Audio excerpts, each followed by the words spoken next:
el tercer capítulo del manifiesto es un capítulo que no se estudia mucho porque quizás se le considera como un poco anacrónico porque habla justamente de algunas ideas socialistas de la época de Marx y Engels. Sin embargo, nosotros creemos que es un capítulo fundamental y que su estudio es particular especialmente para entender las desviaciones ideológicas del oportunismo y el revisionismo, y que como Lenin nos enseñaba, la lucha antiimperialista es una frase vacía si no va de la mano de la lucha contra el revisionismo. Entonces creo que es importante porque aquí se va vislumbrando más o menos cuáles serán los componentes que el revisionismo llevará siempre. Y creo que en el manifiesto Marx va planteando claro esto, es decir, las ideas del revisionismo son ideas de otras clases que se disfrazan o se insertan en el campo de la lucha socialista, pero que responden a los intereses de clases del pasado, de clases que están siendo dejadas atrás por la historia, y no de la clase proletaria, que es la clase del porvenir.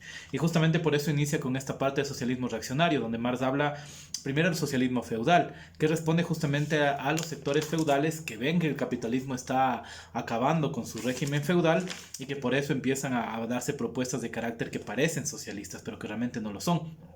Y que en el fondo lo que quieren es justamente un regreso al pasado. Entonces todas estas ideas nostálgicas de los pasados feudales son justamente esto, ¿no? Un socialismo de carácter reaccionario. Y que eso el revisionismo contemporáneo lo tiene. Vamos a encontrar que en mucho del revisionismo contemporáneo está esto, de que no es una tendencia hacia el futuro, sino hacia el pasado, hacia una nostalgia de sociedades del pasado que fueron ya enterradas por la historia.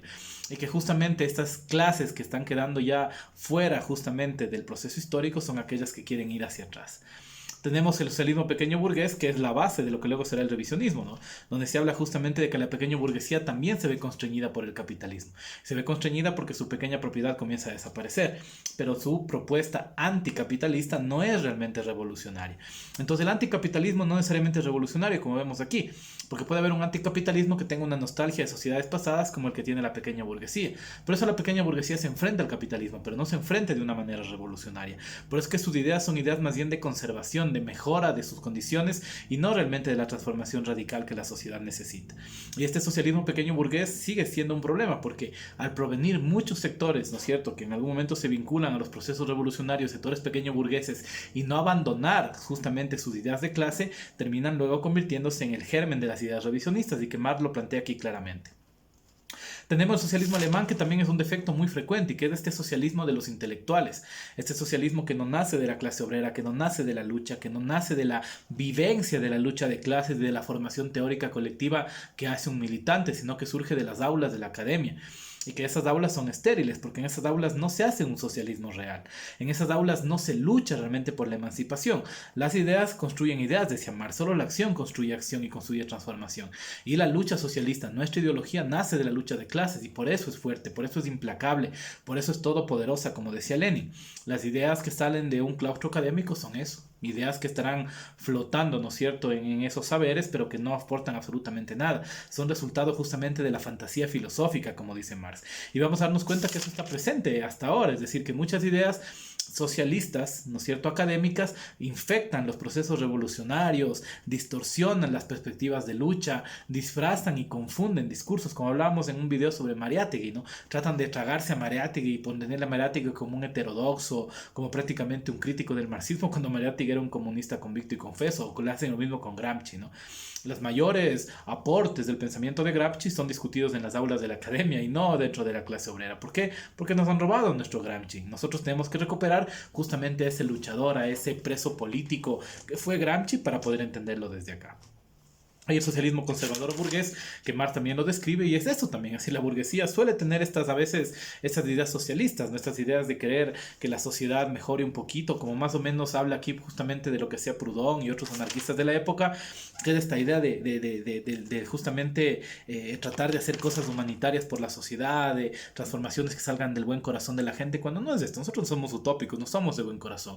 Como hablábamos anteriormente, los comunistas vamos con la rueda de la historia. Y ese es nuestro proceso de lucha.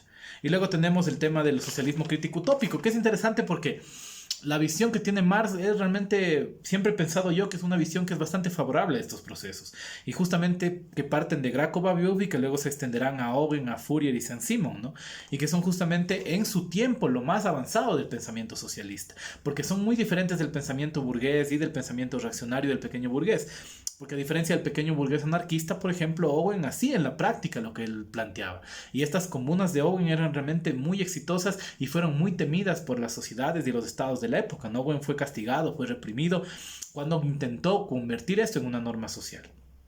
¿Cuál es el defecto de los utópicos? Que para ellos el proletariado no es la clase revolucionaria, sino sus buenas ideas y sus buenas intenciones. Y así no se hace una revolución. Es decir, una revolución requiere una clase que sea capaz de acabar con el capitalismo. ¿Y qué es lo que Owens en algún momento se dio cuenta? Cuando Owens quiso imponer sus ideas y fue perseguido, fue denostado, fue acabado por la corona británica, se dio cuenta que esos cambios administrativos que lograba no eran cambios suficientes para transformar la sociedad. Y que se necesita justamente la lucha de clases. Entonces, cuando se degenera lo utópico, se convierten en las propuestas como estas comunas hippies que hay hasta la actualidad, donde todos vivimos como hermanos, producimos, comemos, pero ¿eso en qué cambia la sociedad? En nada. Sé feliz en tu lugar, sí, debe ser muy interesante, pero no es una modificación importante del proceso social. Y viene de aquí la deriva al cuarto capítulo, que es un capítulo que en cambio sí le ponemos mucha atención y con razón, pero el cuarto capítulo se lo entiende desde el tercero. ¿Cuál es la postura nuestra frente a los partidos de oposición? Y aquí Marx va a decir que nuestros objetivos son justamente conseguir la emancipación de la clase obrera. Y para eso nosotros tenemos que movernos en la política real. Y moverse en la política real implica política de alianzas, implica saber qué movimientos apoyar, implica a veces profundizar la lucha por los derechos, por la democracia, que todavía no está conseguida en muchos lugares. Y que dentro de esta lucha las alianzas son claves. Los comunistas no somos, como decía Dimitrov, estúpidos, sectarios, felices de nuestro propio engreimiento. Nosotros somos revolucionarios que sabemos movernos dentro de la política y que sabemos hacer alianzas, que sabemos generar justamente compromisos y que esos compromisos nos llevan a poder transformar la sociedad y que muchas veces tenemos que luchar mano a mano, quizá por ejemplo con estas propuestas que Marx decía aquí, las propuestas más avanzadas de Polonia, de Alemania, los comunistas apoyamos porque detrás de ellas viene la posibilidad de revolución proletaria. Cuando Marx analizaba el problema de la India decía, la revolución burguesa en la India es el primer paso de la revolución proletaria. Y ahora tenemos a los naxalitas tomados la mitad de la India, ¿no? Es decir, el proceso se dio más o menos como Marx anticipaba que se iba a dar. Y acá funciona más o menos igual. Los comunistas hacemos alianzas. Los comunistas luchamos, somos hábiles, nos movemos dentro de la política, no somos idealistas. Nosotros somos maquiavélicos para luchar, porque nuestro objetivo es la emancipación de la clase obrera. Y dentro de eso tenemos que generar alianzas. Pero nuestro objetivo final es la revolución. Y eso lo tenemos sumamente claro. Y por eso al final, en este capítulo se dice, por eso, en resumen, lo que nosotros hacemos finalmente es exterminar la propiedad privada. Para exterminar la propiedad privada tenemos que hacernos con el poder político y este poder político que los comunistas, ¿no es cierto?, luchan por alcanzar, es justamente alcanzado solo por una insurrección, una revolución de la clase proletaria. El proletariado es la única clase revolucionaria, la única clase que no tiene nada que perder en una revolución comunista, la única clase que no tiene miedo. Las clases dominantes tiemblan ante una revolución comunista, porque la revolución comunista es la transformación más radical con todas las relaciones de propiedad del pasado. Y solo el proletariado puede emprender esa tarea heroica e histórica de acabar con todo lo que ha venido fundamentando el actual orden de opresión. ¿Por qué? Porque el proletario no tiene nada que perder. Y los comunistas, al asumir la ideología proletaria, tampoco tienen nada que perder. Por eso los comunistas no nos pueden atemorizar, no nos pueden comprar, no pueden negociar con nosotros. Nosotros queremos la transformación radical de la sociedad. Por eso es que en nuestra política de alianzas nosotros sabemos cómo movernos. Nos aliamos, pero nuestro objetivo siempre está claro. Y ese objetivo se puede lograr, como Marx dice, derrocando por la violencia el actual orden social existente. Marx es muy claro en esta parte. Las clases dominantes temblarán ante una revolución comunista. Ahí está el fantasma. Por eso es que tiemblan ante él, porque no pueden hacer nada para evitar su llegada y porque cuando llegue saben las consecuencias históricas que esto implicará. Y es que violentamente será derrocado el actual orden social existente. Los proletarios no tienen nada que perder en esta revolución, en cambio tienen un mundo por ganar. Que esta segunda parte no se ha pensado mucho, es decir, la primera parte está clara, no tenemos nada que perder, pero la segunda es que además tenemos un mundo por ganar. Justicia, educación, salud, paz, dignidad, mejores condiciones de vida, oportunidades para nuestros hijos, que todas las condiciones de opresión en las que vivimos desaparezcan para las futuras generaciones, que no tengamos que volver a ver a nuestras hijas prostituyéndose, que no veamos nuevamente a nuestros padres desgastándose por el trabajo. Ese es el mundo que tenemos que ganar.